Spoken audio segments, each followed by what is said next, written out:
Nature versus nurture. In this video, I will be exploring two main ways on how talent is required. Perhaps one of the most intriguing psychology questions that are debated today has to do with how much of your personality is due to genetics versus learned life experiences. This is also known as nature versus nurture. Some human qualities, like hair and eye colour, are clearly due to genetic influences, while other life skills like throwing and catching a ball are through learned life experiences. Well, there are many other absolute examples of things like your height being attributed to genetics and learning how to shoot a ball being a learned experience. There are many more instances where nature and nurture intersect and influence each other.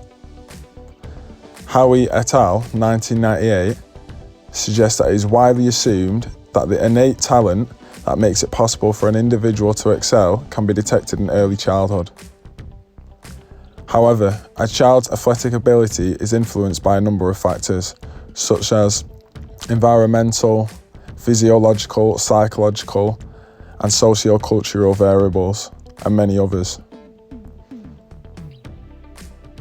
The term nature versus nurture was initiated many years ago as sports performance is a complex combination of both nature and nurture.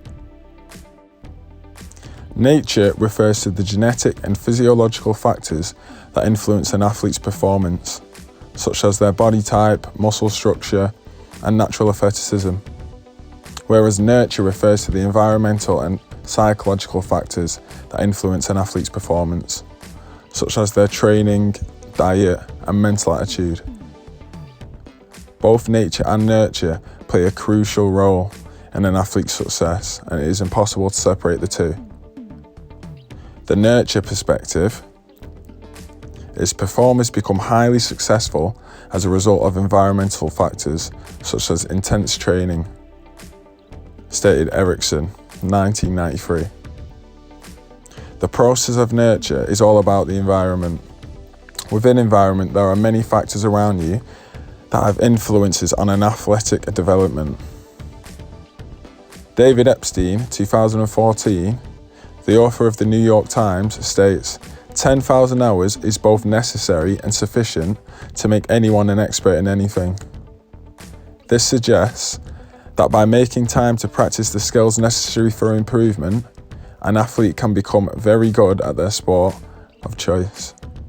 Secondly, culture plays a large part in development of a person's athletic ability.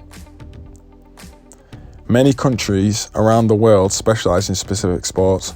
For example, if somebody with an interest in hockey grew up in Canada, they would become a much better player than if they were to grow up in Brazil. And this is because Canada is a country full of hockey rinks, players, coaches, and people with love for the game.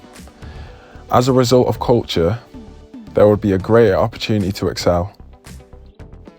However, our current understanding of the relative contributions of genetic and environmental factors suggests that a significant portion of variation among individuals can be encountered by heritability, said by Baker et al. 2003. For instance, research from the Heritage Family Study has linked genetic factors to physical characteristics such as heart rate and blood pressure, found by Wilmore et al. In 2001, as well as measures of aerobic performance found by Precious et al. 2001, meaning that in order for someone to become outstanding in the sporting domain, there are obvious biological advantages that are inherited from a parent that they can give to someone for more of an advantage over another.